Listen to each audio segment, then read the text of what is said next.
Mother's public school पहाड़ SB1 group of company सहभागितारे आज नूतन अत्याधुनिक स्पोर्ट्स हब को आनुष्ठानिक भाव उद्घाटित करा जायछि, जहाँ सारा राज्य रे विद्यालय स्तरीय क्रीड़ा भित्तिभूमि एक नुआ मानदंड स्थापन करिछि। SB1 ग्रुप ऑफ कंपनीज रो अध्यक्षा बैजंती साहू एवं मदर्स ग्रुप ऑफ स्कूल रो प्रमुख नेतृवृंद यथा अध्यक्षा श्रीमती पल्ली पट्टनायक, निर्देशक श्रीजित पट्टनायक, परिचालना निर्देशिका सुश्री मिनती सावत, अध्यक्षा Sushri Chitra Ajay, mother's group of school सह प्रतिष्ठाता श्री नवरंजन पट्टनायक एवं मदर्स ग्रुप ऑफ स्कूल परिचालना निर्देशिका सुश्री ऋतुपूर्णा पट्टनायक उपस्थित रे क्रीड़ा कम्प्लेक्स आनुष्ठानिक उद्घाटन होइथिला। एही अवसर रे ओडिशा सरकार को आईन पूर्त एवं अबकारी मंत्री श्री पृथ्वीराज हरिचंदन कहते जे शिक्षा केवल पारंपरिक पाठ्यक्रम मध्य सीमित रहा उचित नुहे, विशेषकर क्रीड़ा एवं संस्कृति भली पाठ्यक्रम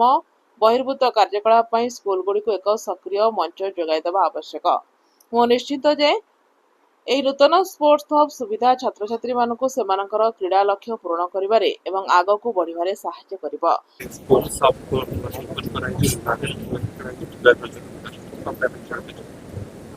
बहुत बहुत खुशी बनी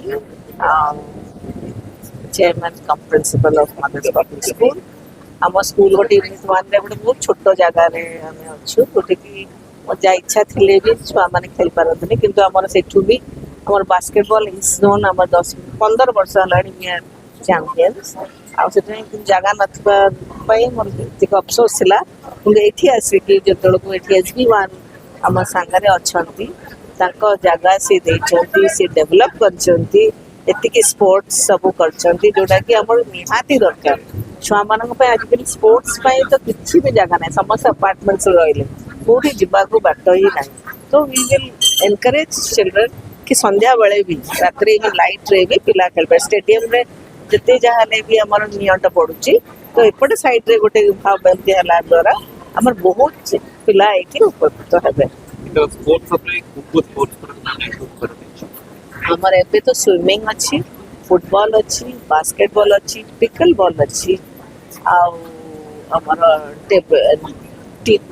ये अच्छी टेबल टेनिस भितर अच्छी इंडोर अच्छी आउ टेनिस भी बाहर अच्छी एतिकी सब गेम्स अच्छी इंडोर स्टेडियम बैडमिंटन रे आसुची कमिंग सून कंस्ट्रक्शन चलछि।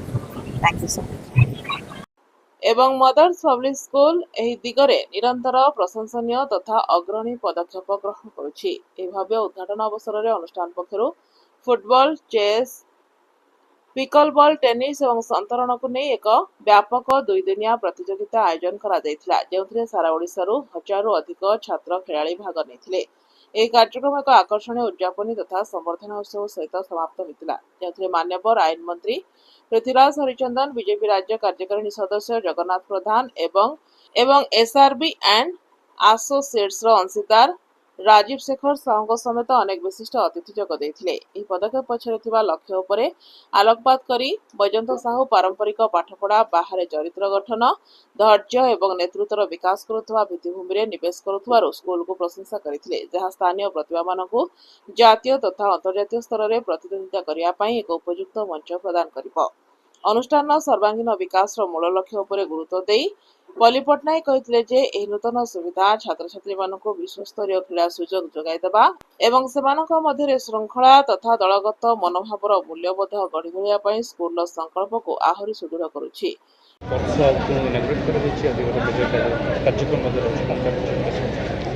देखंतु अनेक दिन रो कल्पना थिला जे मदर्स पब्लिक स्कूल पहाड़ जो SB1 द्वारा परिचालित होची किभली भाव में पिला मानकर स्पोर्ट्स सांगरे कनेक्शन आहुरी दृढ़ीभूत होब, एठी स्पोर्ट्स फैसिलिटीज बढ़िबो, जोथिपाई pickle ball, basketball, golf, table tennis, tennis, football, basketball सबु प्रकार खेल एठी ऑर्गेनाइज करा जायछि।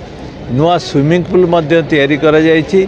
एठी जो स्पोर्ट्स हब रो इनागुरेशन प्राय 1000 पार्टिसिपेंट्स विभिन्न खेल रे जोग देइथिले।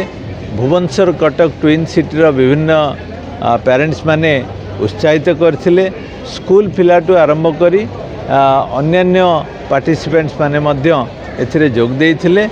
आज कनक्लूडिंग डे आज श्रीजुक्त पृथ्वीराज हरिचंदन श्रीजुक्त जगन्नाथ प्रधान ए माने आसिबे एवं प्राइज डिस्ट्रीब्यूशन हबो। एटा केवल स्कूल पिलांग पई नुहे ट्विन सिटी रो सबु स्पोर्ट्स लवर केमतिया आर फायदा नहीं पारिबे पार्टिसिपेट करि पारिबे एवं स्पोर्ट्स रो उन्नति किभली भाव में हम से आमे समस्ते चेष्टा करुचु। ए जो SB1 ग्रुप जो विभिन्न कार्यक्रम करुची सेटा को आहुरी आगु को त्वरान्वित करा जिवो एवं जो पहाड़ जो स्कूल अच्छी सेटा गोटे सबुठु भल स्कूल किभली भाव में तैयारी पारिबो जोटा कि पिलांक भविष्य तैयारी करिवो सेतिपई चेष्टित। ଏହା ଆମ ଛାତ୍ରଛାତ୍ରୀମାନଙ୍କୁ ସର୍ବାଙ୍ଗୀନ ଶିକ୍ଷା ପ୍ରଦାନ କରିବା ପାଇଁ ଆମର ପ୍ରତିବଦ୍ଧତାକୁ ସ୍ପଷ୍ଟ କରୁଛି। ଏହି ବିଶ୍ୱସ୍ତରୀୟ ସ୍ପୋର୍ଟସ କମ୍ପ୍ଲେକ୍ସ ଏହି ଅଞ୍ଚଳର ଶିକ୍ଷାନୁଷ୍ଠାନ କ୍ଷେତ୍ରରେ ଅନେକ ନୂତନ ସୁବିଧା ଆରମ୍ଭ କରିଛି, ଯେଉଁଥିରେ ଓଡ଼ିଶାର ପ୍ରଥମ ସ୍କୁଲ ସ୍ତରୀୟ ସ୍ୱତନ୍ତ୍ର ଗଲ୍ଫ ପ୍ରଶିକ୍ଷଣ ବ୍ୟବସ୍ଥା ଏବଂ ବିଶ୍ୱବ୍ୟାପୀ ଲୋକପ୍ରିୟ ହେଉଥିବା ପିକଲ ବଲ୍ ଖେଳ ସହିତ ପିଲାମାନଙ୍କୁ ପରିଚିତ କରିବା ପାଇଁ 4ଟି ନିୟମ ଅନୁଯାୟୀ ପିକଲ ବଲ୍ କୋର୍ଟ ଅନ୍ତର୍ଭୁକ୍ତ। ଏହି ସ୍ୱତନ୍ତ୍ର ସୁବିଧାଗୁଡ଼ିକ ସହିତ ଏକ ସୁଇମିଂ ପୁଲ୍, ଫୁଟବଲ ପଡ଼ିଆ, tennis court, basketball court, indoor badminton court ଏବଂ ପ୍ରଫେସନାଲ କ୍ରିକେଟ ଅଭ୍ୟାସ ନେଟ୍ ଭଳି ସମ୍ପୂର୍ଣ୍ଣ କ୍ରୀଡ଼ା ସୁବିଧା ରହିଛି, ଯାହା ବୃତ୍ତିଗତ ମାନଦଣ୍ଡ ଅନୁଯାୟୀ ସାମଗ୍ରିକ ଶାରୀରିକ ଶିକ୍ଷା ପ୍ରଦାନ କରିବା ପାଇଁ ଡିଜାଇନ କରାଯାଇଛି। ଭୁବନେଶ୍ୱରରୁ ଅକ୍ଷୟ ଦାସଙ୍କ ରିପୋର୍ଟ, ଜାଗୃତି ଲାଇଭ୍ ମିଡିଆ।